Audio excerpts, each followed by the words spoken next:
in our country, you know, of course, but let's stay in the Bible.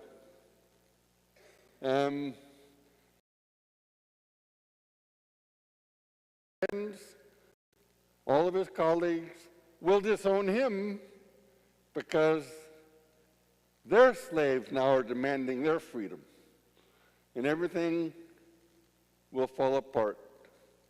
The cost of discipleship. The cost of discipleship. And what does it mean for us? Well, we don't own slaves, of course. Hey, nobody asked me. Dad just took the little baby Greg in their arms and priest. No, I didn't have to be a priest, of course not. But that was one of the joyful consequences of my baptism for me.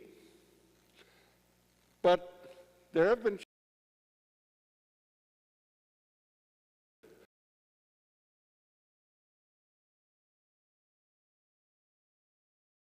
as we follow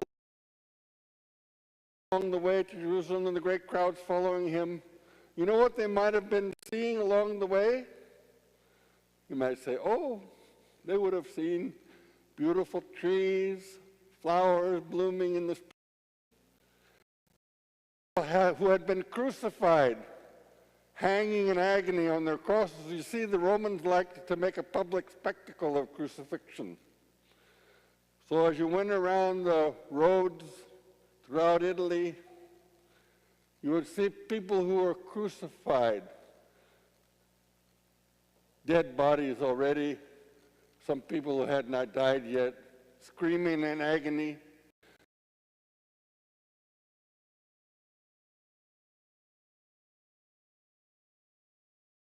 This is now saying,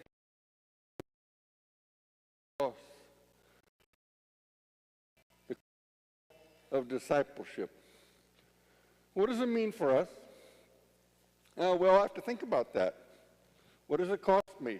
This past week, it was a great joy to see him. We hadn't seen each other for a long, long, long time. He was my dear friend in the seminary. So he now is a retired priest. He's still a priest. He's retired, and he spends his whole day taking care of his father, who's 96 years old. Does he have to? No. Many of us have had elderly parents. Do we have to spend their whole time taking care of them? Well, for him, that's the cost of discipleship. That's what he's willing to do in his retirement. A lot of people would not choose to do that.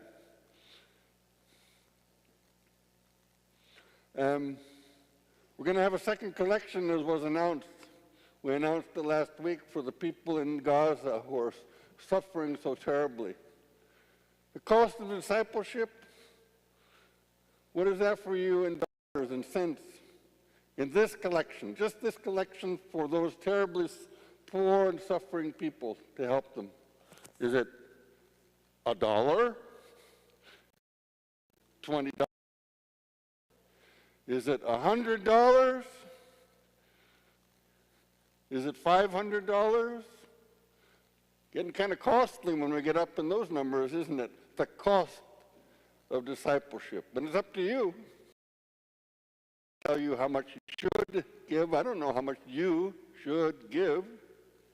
All I know is what I should give. And as your pastor, I'm just offering discipleship. But let me go back to the beginning.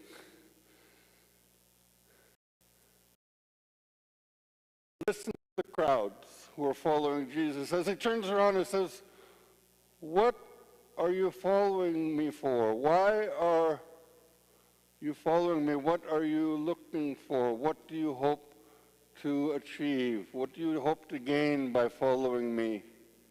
And maybe just some of them would say, we heard you're taking us to heaven. And Jesus would say, yes, let's keep going.